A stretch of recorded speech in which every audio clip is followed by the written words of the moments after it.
The release of the second Five Nights at Freddy's movie has been surprisingly polarizing.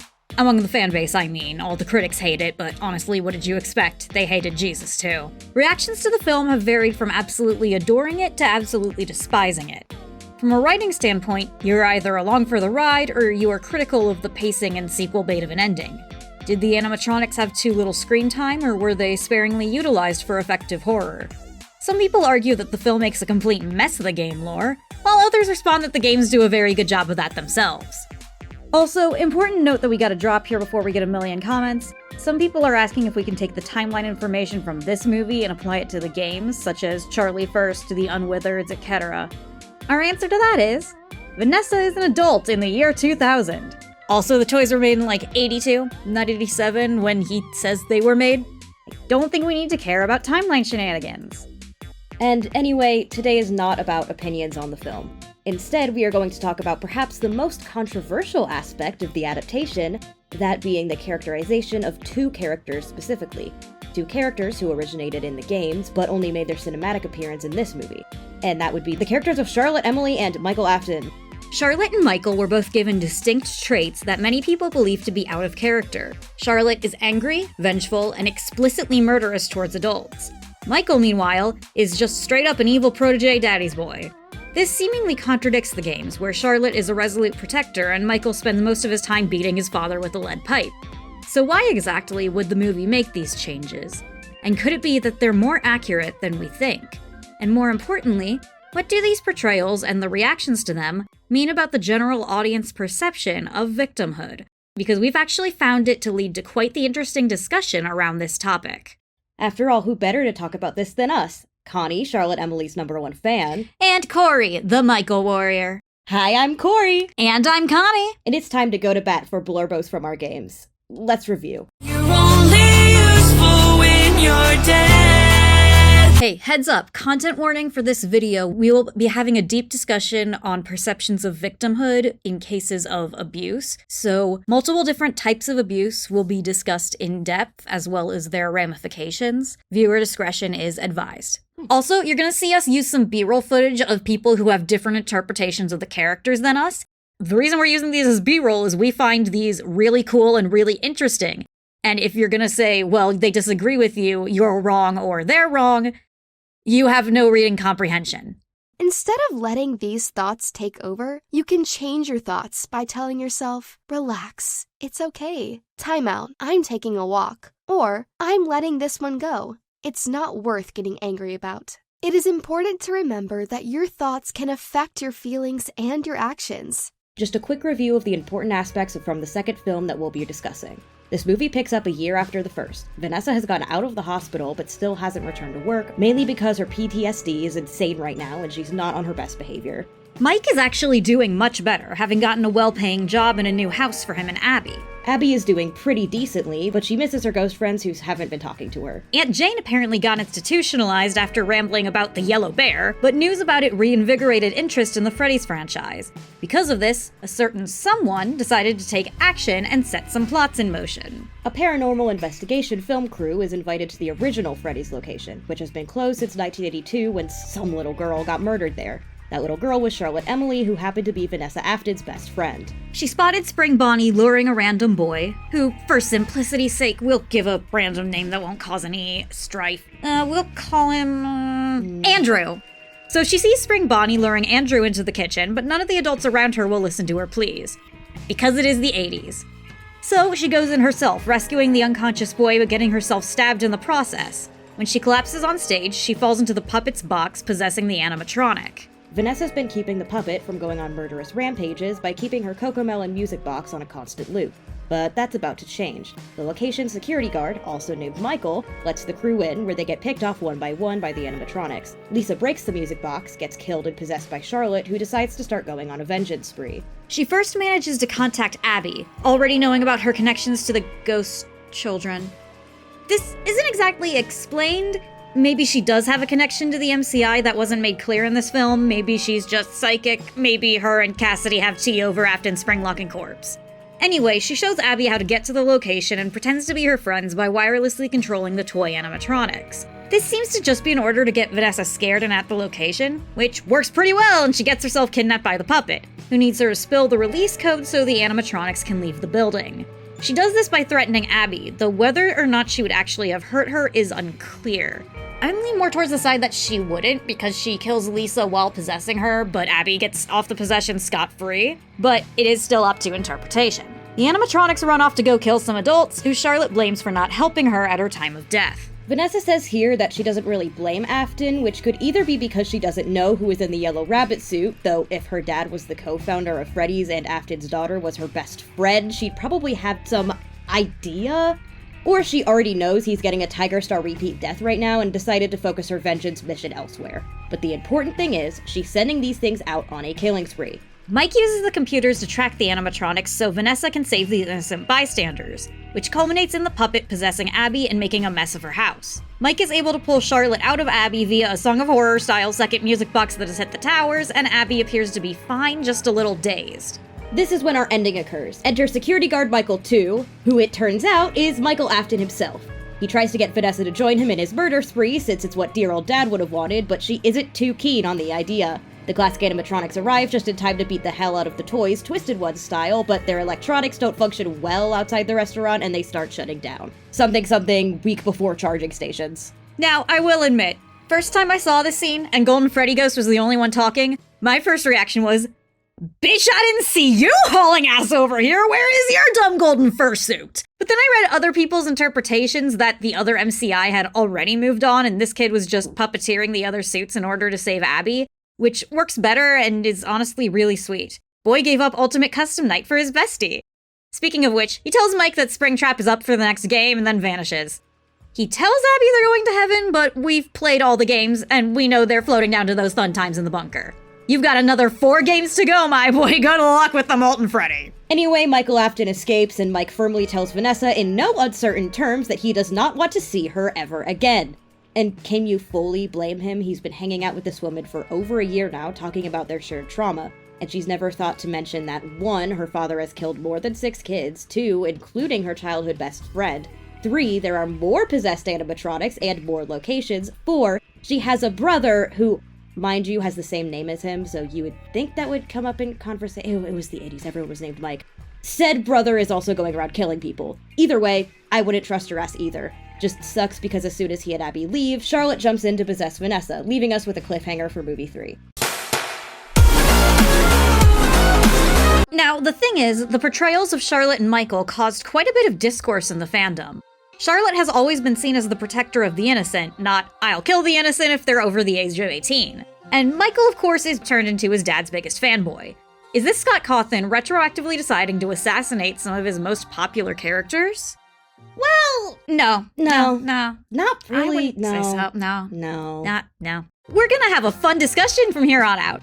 And we will go over the characterization of Charlotte, the characterization of Michael, and crash course everyone on the reading comprehension of the American education system sorely failed you in. I'm digging behind. The fanon portrayal of Charlotte usually falls into one of 2 categories. Sweet, quiet, but fiercely loyal kid, or literally just Book Charlie, which the movie clearly, by having Charlotte never refer to herself as Charlie and act completely different, does separate them into 2 different people.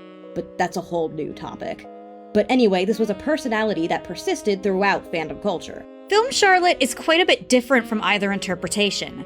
When we first see her, she is a complete loner who's given up on ever being wanted by anyone but her animatronic best friend. She's protective of Andrew over here, but she has this fury against the people who failed to help her that shocked quite a lot of people. According to Vanessa, she is locked in the final emotion she felt before death, which was rage about the unfairness of her situation. This made her down to kill pretty much any adult that crosses her path, except Vanessa, who she could have killed 1 million times and chose to shove into a locker instead. Still has a soft spot for her, I guess. Or she wanted to possess her the whole time? Unclear at the moment. Charlotte barely interacts with the other ghost children, and by that I mean she doesn't at all until the end of the movie where they murk her animatronics and then peace out. And with her threatening Abby and this other girl, her protective nature has 0 chance to shine following her heroic sacrifice. This just makes her into a creepy ghost girl rather than the giver of life that we see in the games. And after all, we never see her angry or murderous in the games at all.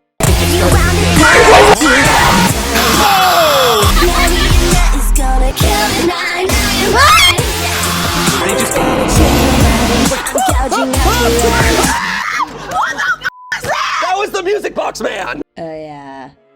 Let's look at what we actually know about Charlotte Emily prior to her death.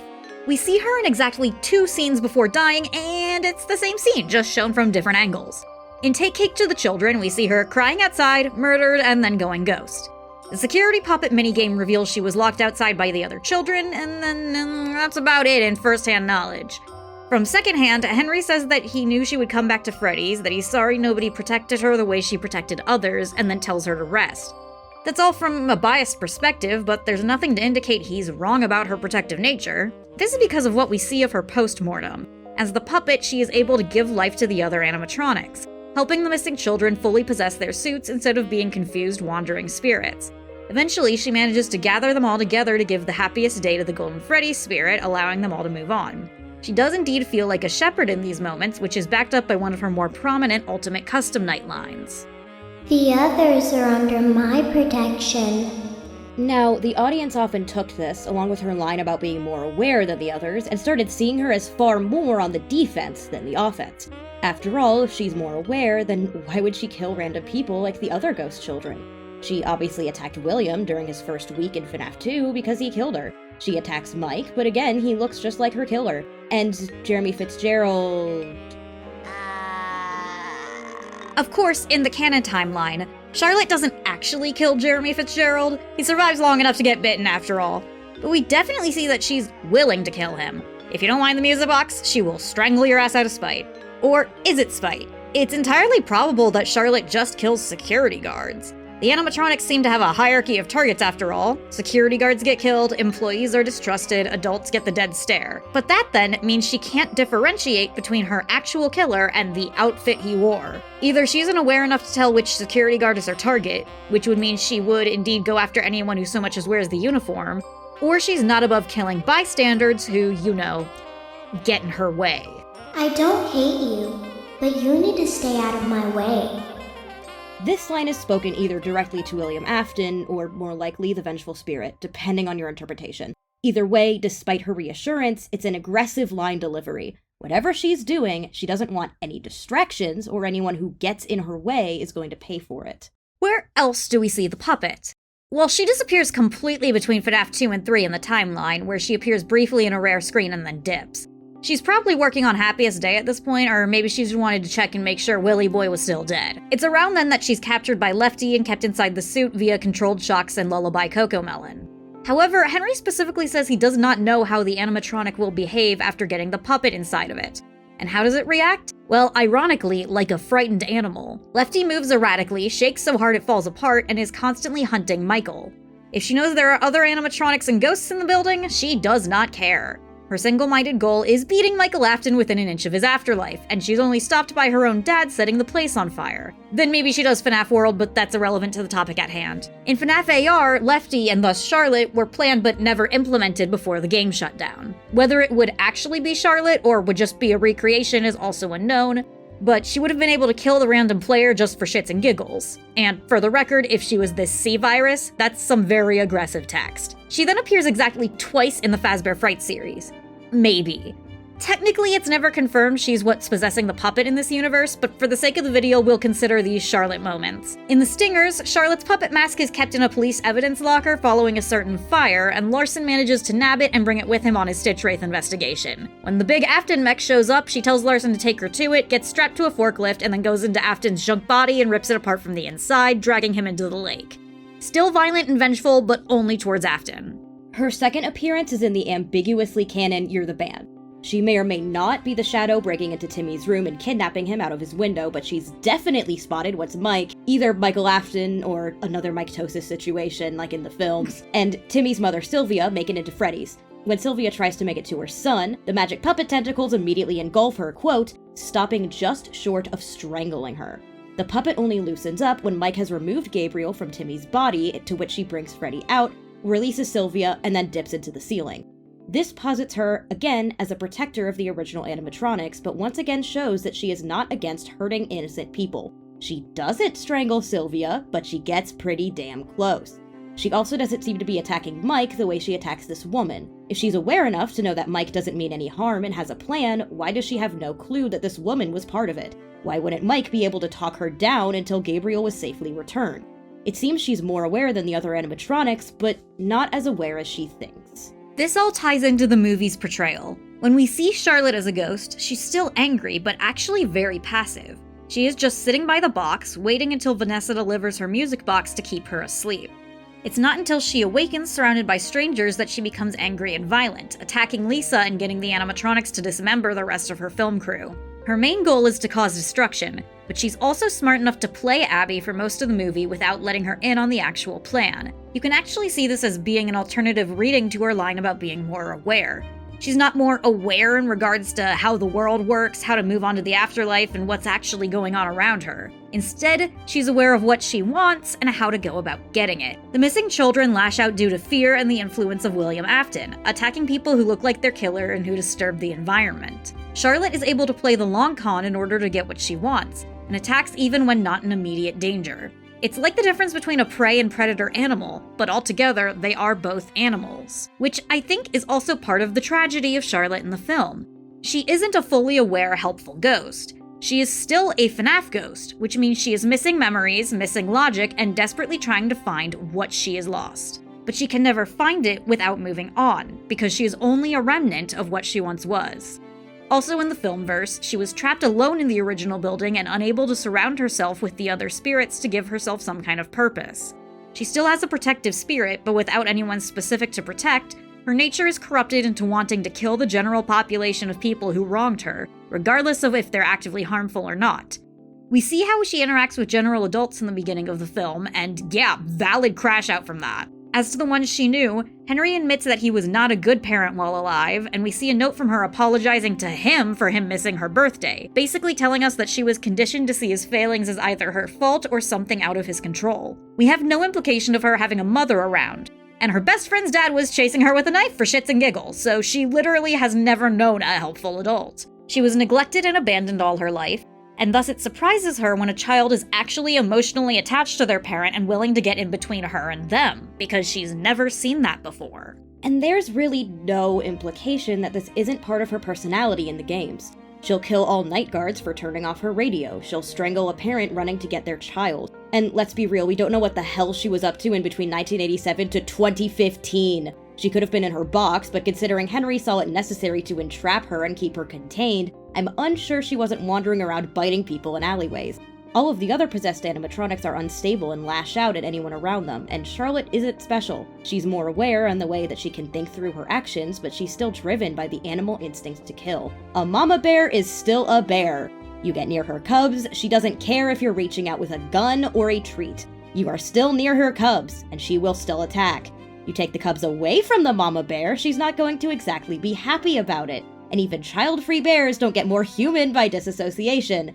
They're fucking bears! But she's not the only one who's seemingly got a more violent streak. The addition of Michael Afton as a villain has been incredibly divisive among the fanbase. But really, we clocked immediately that it's not a character assassination by his first line. You must be Mike. It's Michael, actually. Call me Michael. This isn't just a way to differentiate him from Mike Schmidt. If that was concerning for them, they would have changed either of their names completely. Vanessa seems to be a variation of Elizabeth, more on that later, I will fight you, and they obviously are calling her Vanessa. Michael and Mike are probably the same character in the games. Just who Scott thought Mike was in FNaF 1 versus who Scott thought Mike was in FNaF 2, where we see the frogget-looking Mike picture in the files. But Mike does seem to be his preferred name in most cases in the games. It's the name he scrawls on his notebooks and hand unit. But there is one singular instance that he uses his full name.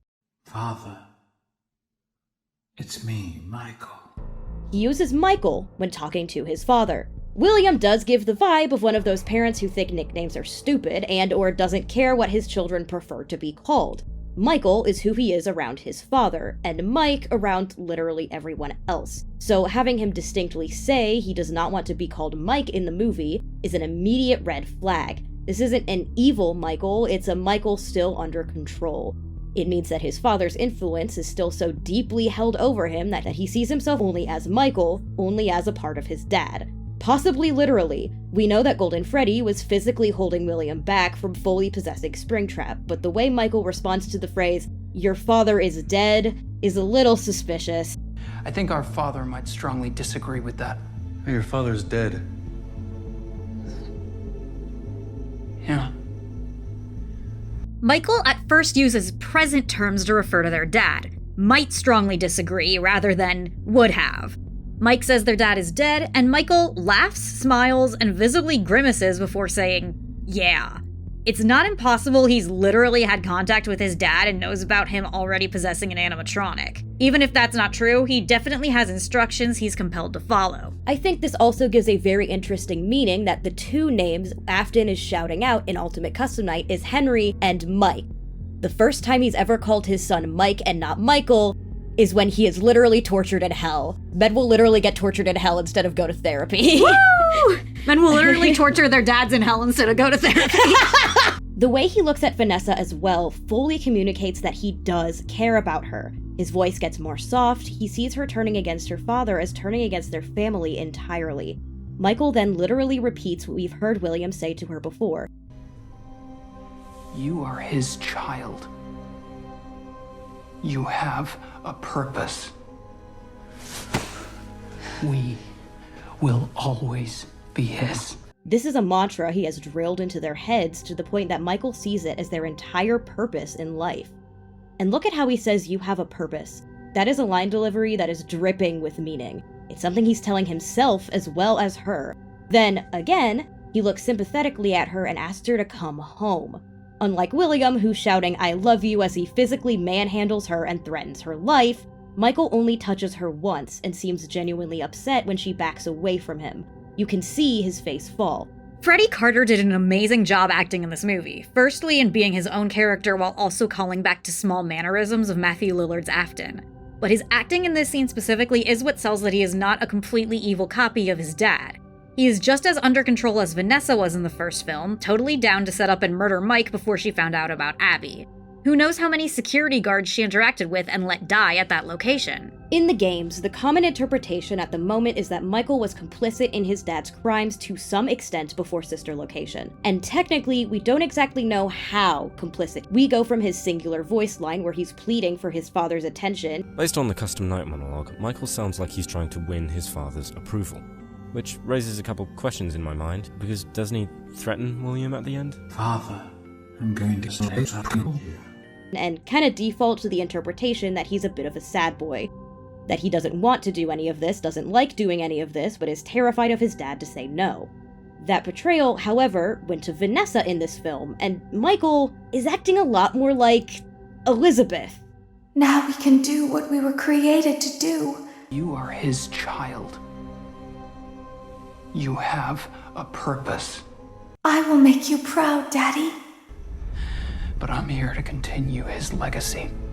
We're pretty sure at this point that Vanessa is a version of Elizabeth who never got scooped by Baby. The fact we see blue-eyed Baby in her nightmare only for William to grab her out of the room before the animatronic can so much as move says a lot. Whether you believe she got Charlie-botted or not, and we personally don't think she was, but it would be really, really funny, this is something that sticks in her mind above a whole lot of other childhood trauma.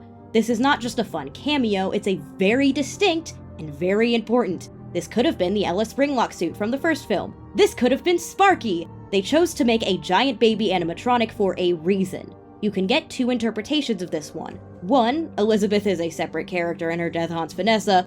Or two, Vanessa is Elizabeth. Now with the first one, we do have to consider that Michael was a secret sibling reveal for this movie. I can see them doing it maybe one more time before it gets funny.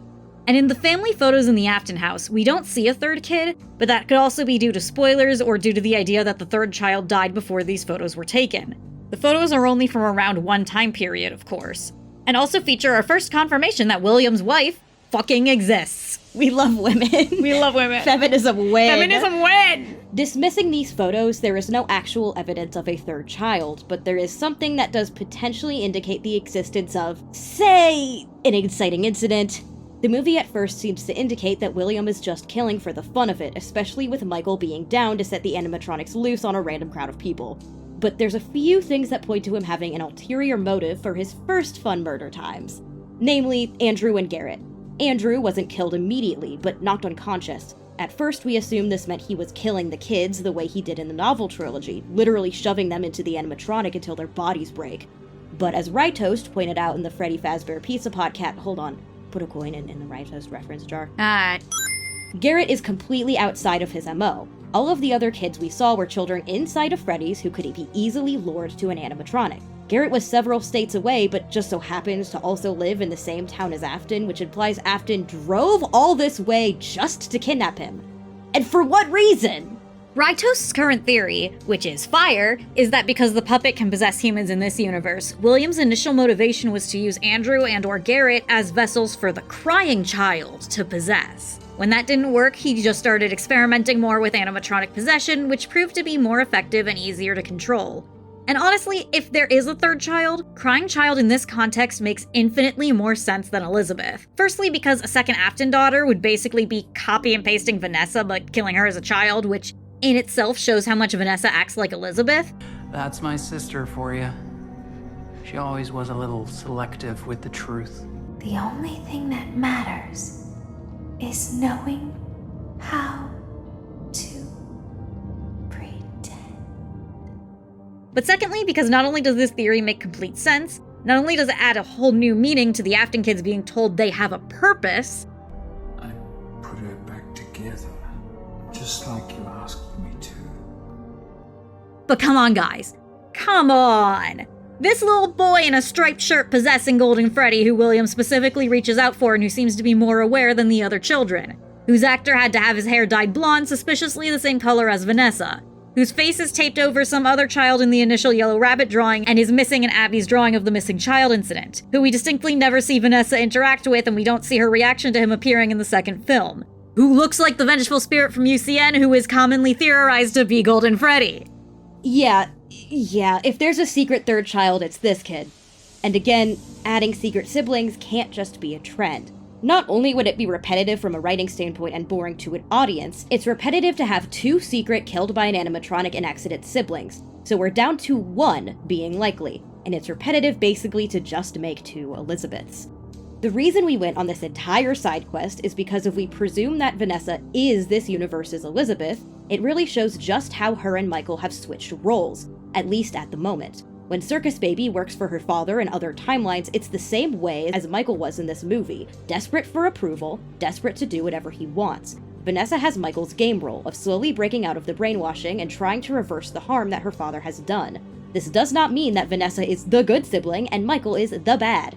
It just means they are both traumatized individuals who were brainwashed since birth to think they were literally property of their dad. You will always be mine. We will always be his. Now, does this excuse Michael's actions? Obviously no. Does it make him pure evil? No. This isn't a new villain with Michael's name, this is just Michael pre-character development. So our conclusion coming out of the movie was that this was just a universe where Charlotte was separated from those she was meant to protect, and Michael hasn't gotten his ass scooped yet. This isn't villainizing them, it's putting them into different circumstances in a fucking horror movie, so obviously bad and weird shit is gonna happen to them. But then, why did the audience immediately jump to them being evil? The real question is, why did the audience also jump to Elizabeth being evil? We've pointed out that Michael basically has her arc at this point, but she's constantly portrayed as a spoiled idiot at best and evil daddy's girl serial killer bad seed at worst, ignoring the fact that her voice lines in the games imply that she was being neglected and isolated. She outright states in the fourth closet that she was neglected and abused, with those actual words. That's the flaw, and the greatest sin of humanity, the girl said.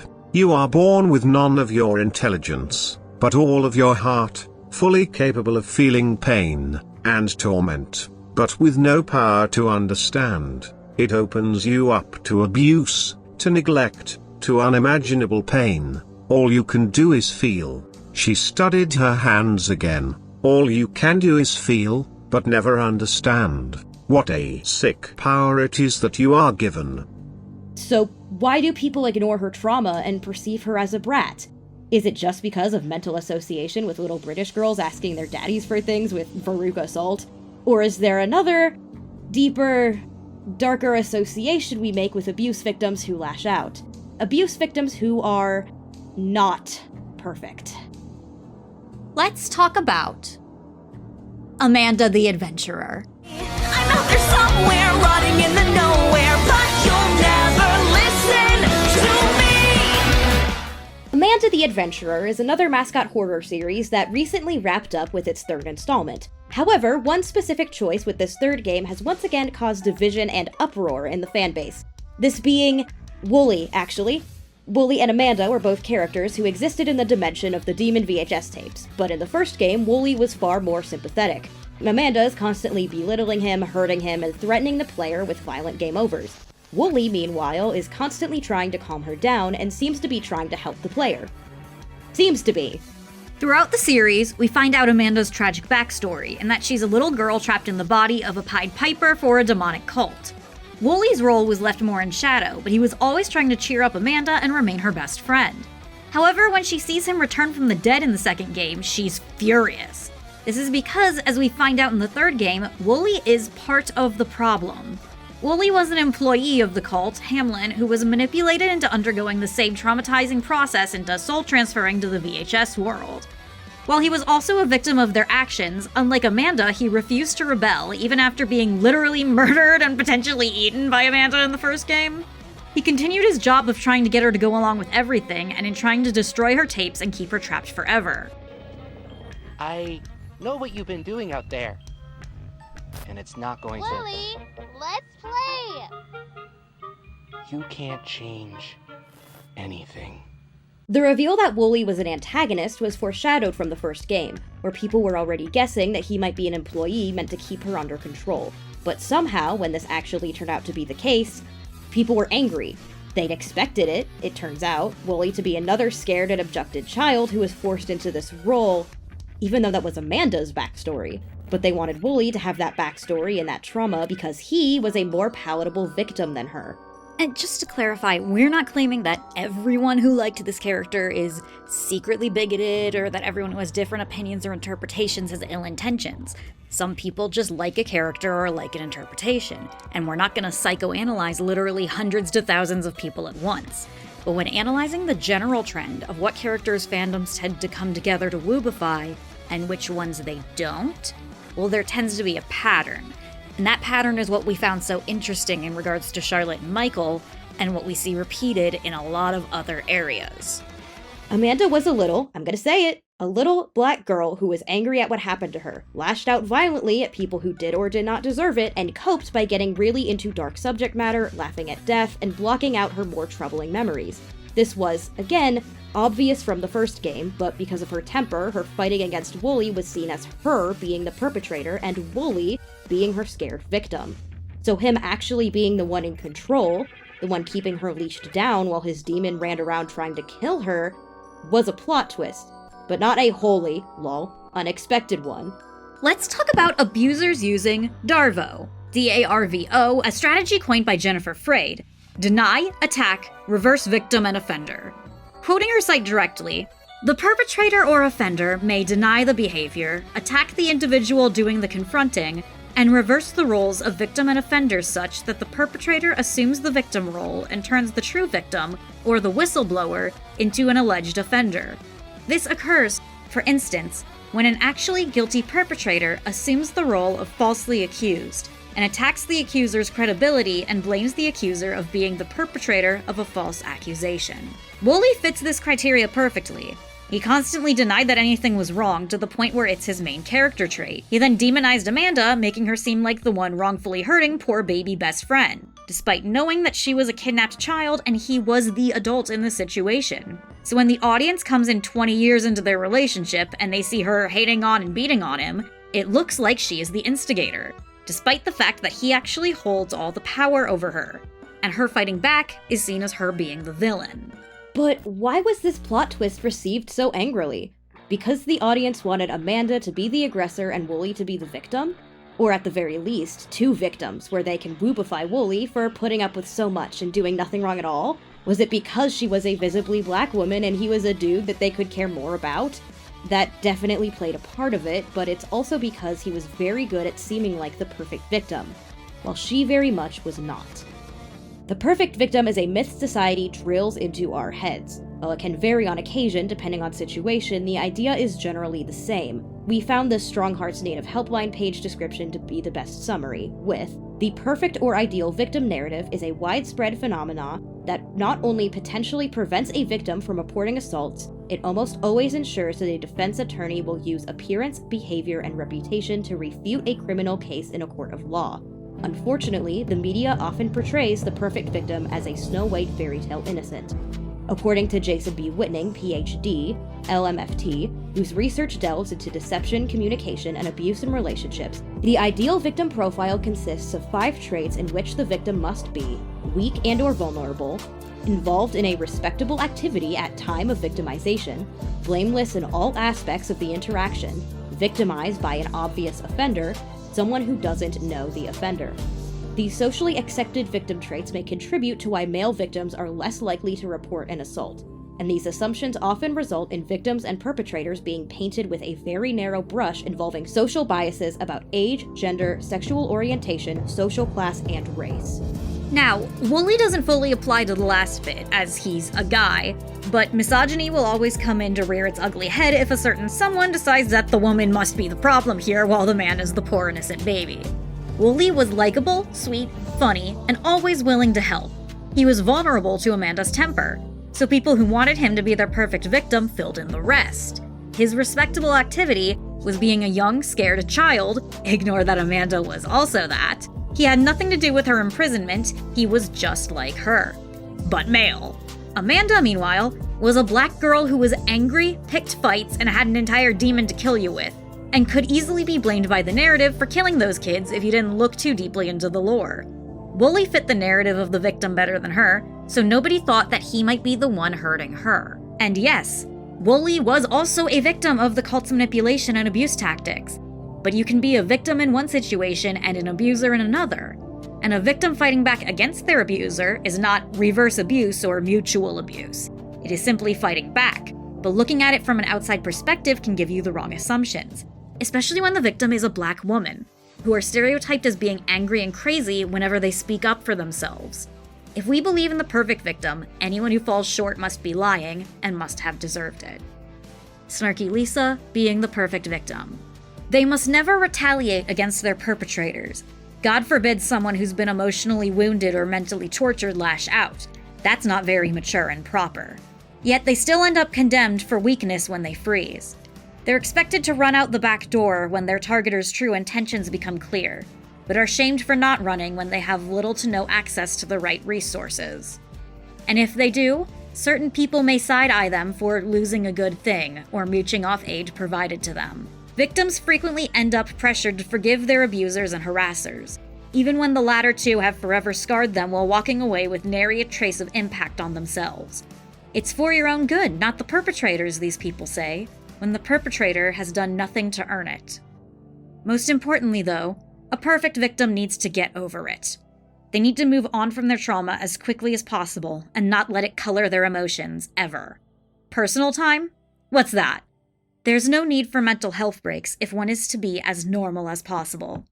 And if the lack of reprieve drives one to snap, that's entirely the latter's problem.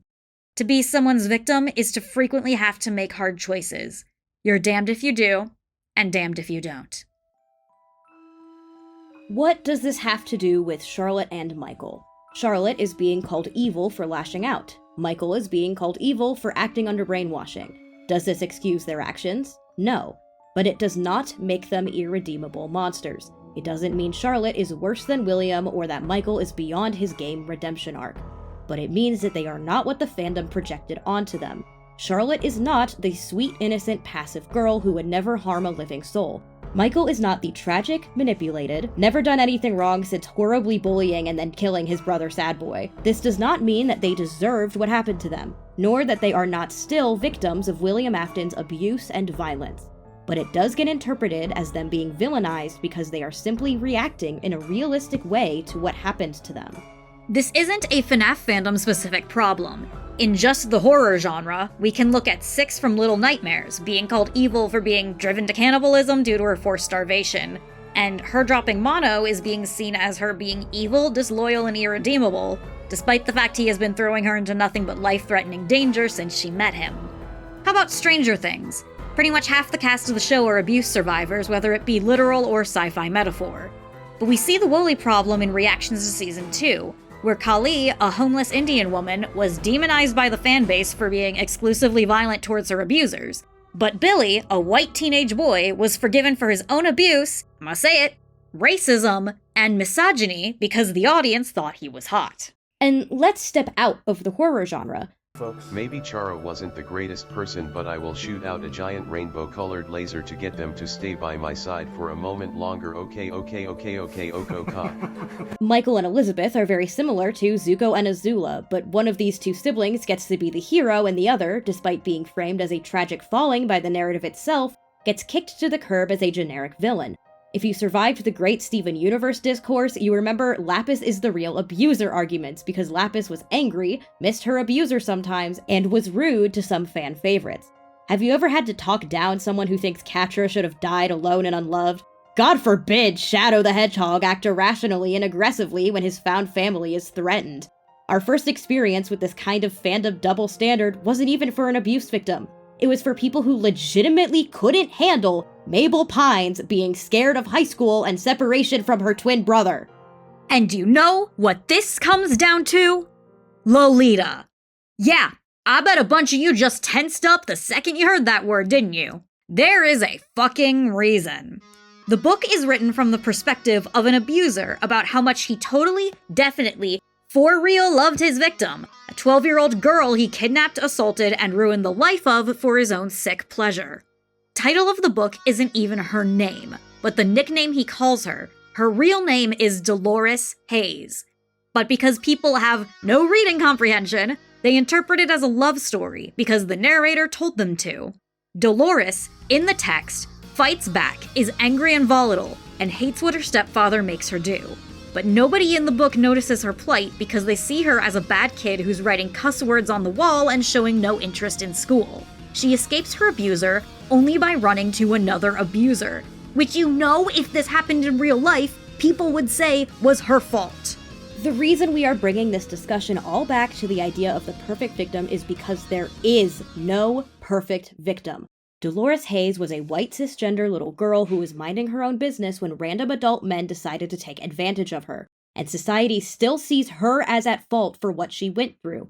No matter how privileged or polite you are, no matter if you do everything society tells you is right to do in the situation, the second you have any kind of fault or mistake, you are no longer worth saving.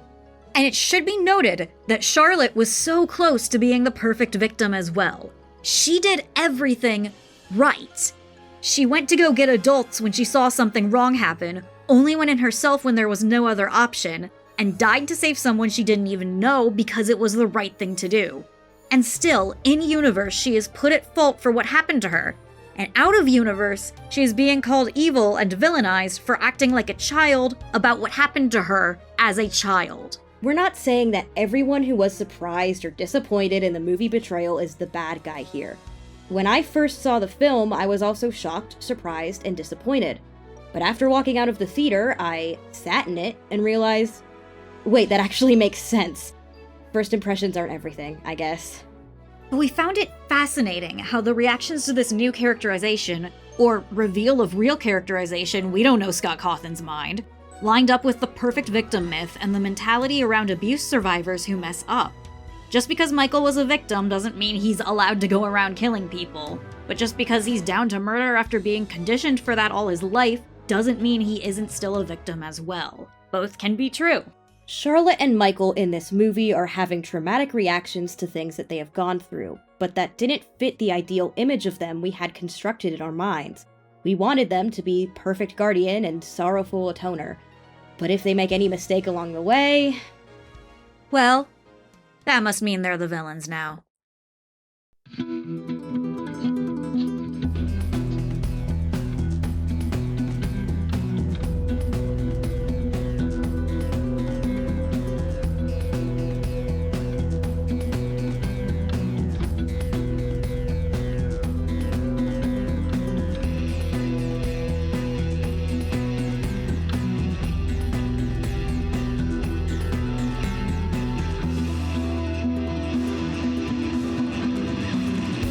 And I can already hear the arguments, but Michael's enjoying it. Yeah, he's clearly enjoying it, but so is Baby in the fourth closet. I could see her face lifting up that couch. She's having fun. God forbid someone have fun while doing what their daddy tells them to do. Let them live a little. God forbid women do anything! And by women, I'm including Michael Afton. I am a dairy girl!